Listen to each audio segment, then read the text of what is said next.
তো বন্ধুরা, আজকে আমাদের চিকেন দরবারির জন্য সব মশলাপাতি রেডি হয়ে গেছে। উনুন জ্বলছে। এই যে মশলা চিকেন দরবারির, চিকেন দরবারি। আজকে চিকেন দরবারি বানাবো, দেখা যাক কীরকম হয়। না মাগুমরি ধরো।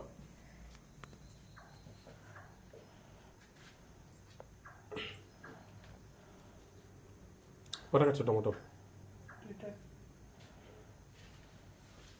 হবে। হবে। এখানে অফ হবে। হুম। অফ করলাম তো যতক্ষণ না, না করতে হবে না, করবে না। আমি রাখো পরে।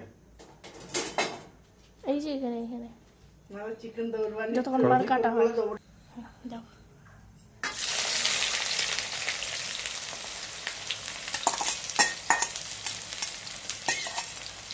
ঘরোয়া টাইপের চিকেন তরবারি।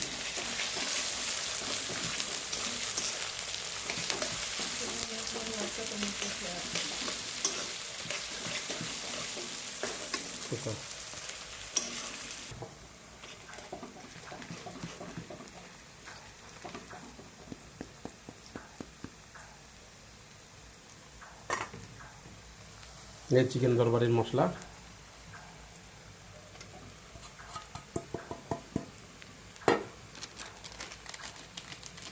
লঙ্কার গুঁড়া,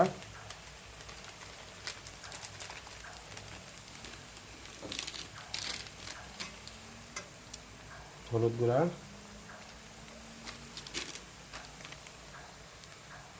জিরার গুঁড়া, সব আইডিয়ালি।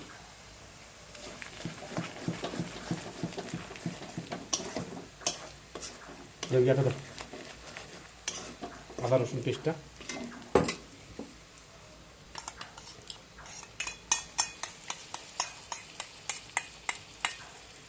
জল দেবো একটু।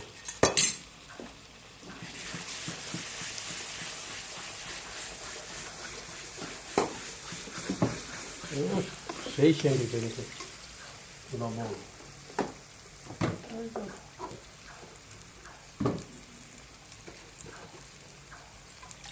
খাইয়ে দিচ্ছিলাম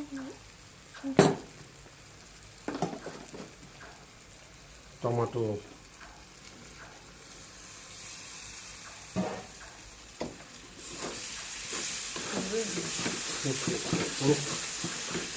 একটু হালকা পড়লে পরে একটু তারপরে তো ইয়ে হবে, জমবে ভালো। এতগুলো জল দিচ্ছে, বেশি জল দিয়ে দিচ্ছে।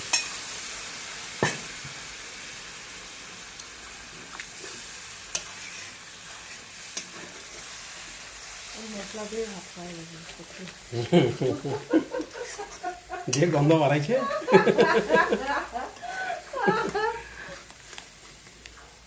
সেই সেন বাড়াইছে না মশলা। চিকেন দরবারি আর মাংস দেওয়া লাগবে না, ওই মশলা দিয়ে খায়। এখন মাংস দেওয়ার পালা।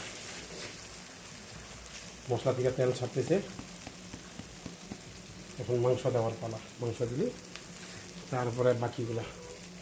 এখন মাংস দিলাম।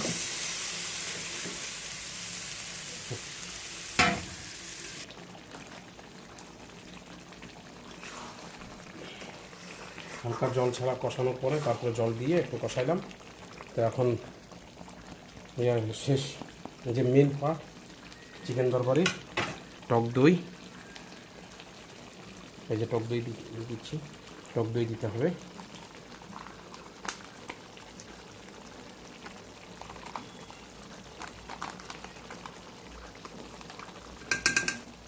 টক দই দিতে হবে, আর হচ্ছে এরপরে কসুরি মেথি,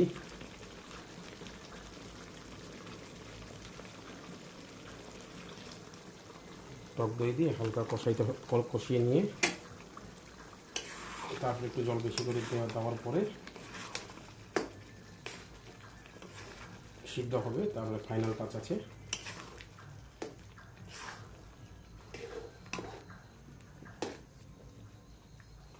টক দইটা ফেটিয়ে রাখছিলাম, ফেটাই নিয়ে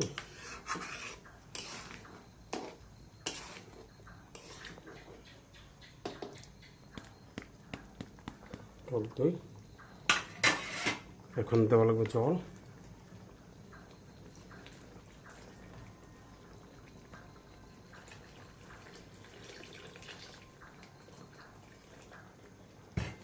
জল দেওয়ার পরে হালকা কষাই, হালকা একটু খুন্তি দিয়ে নাড়ানোর পরে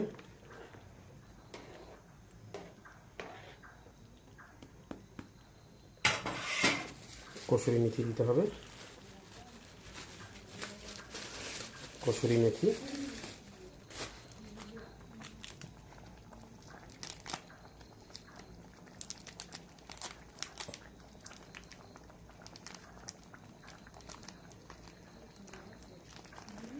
কসুরি মেথি বাজারে পাওয়া যায়, কসুরি মেথি বাজারে বললে পরেই দিয়ে পাওয়া যাবে।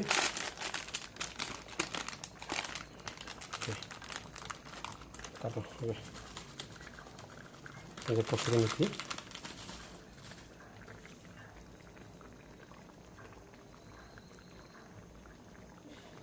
কসুরি মেথি দিয়ে হালকা নাড়াচাড়া করে এটাকে ঢেকে দিতে হবে।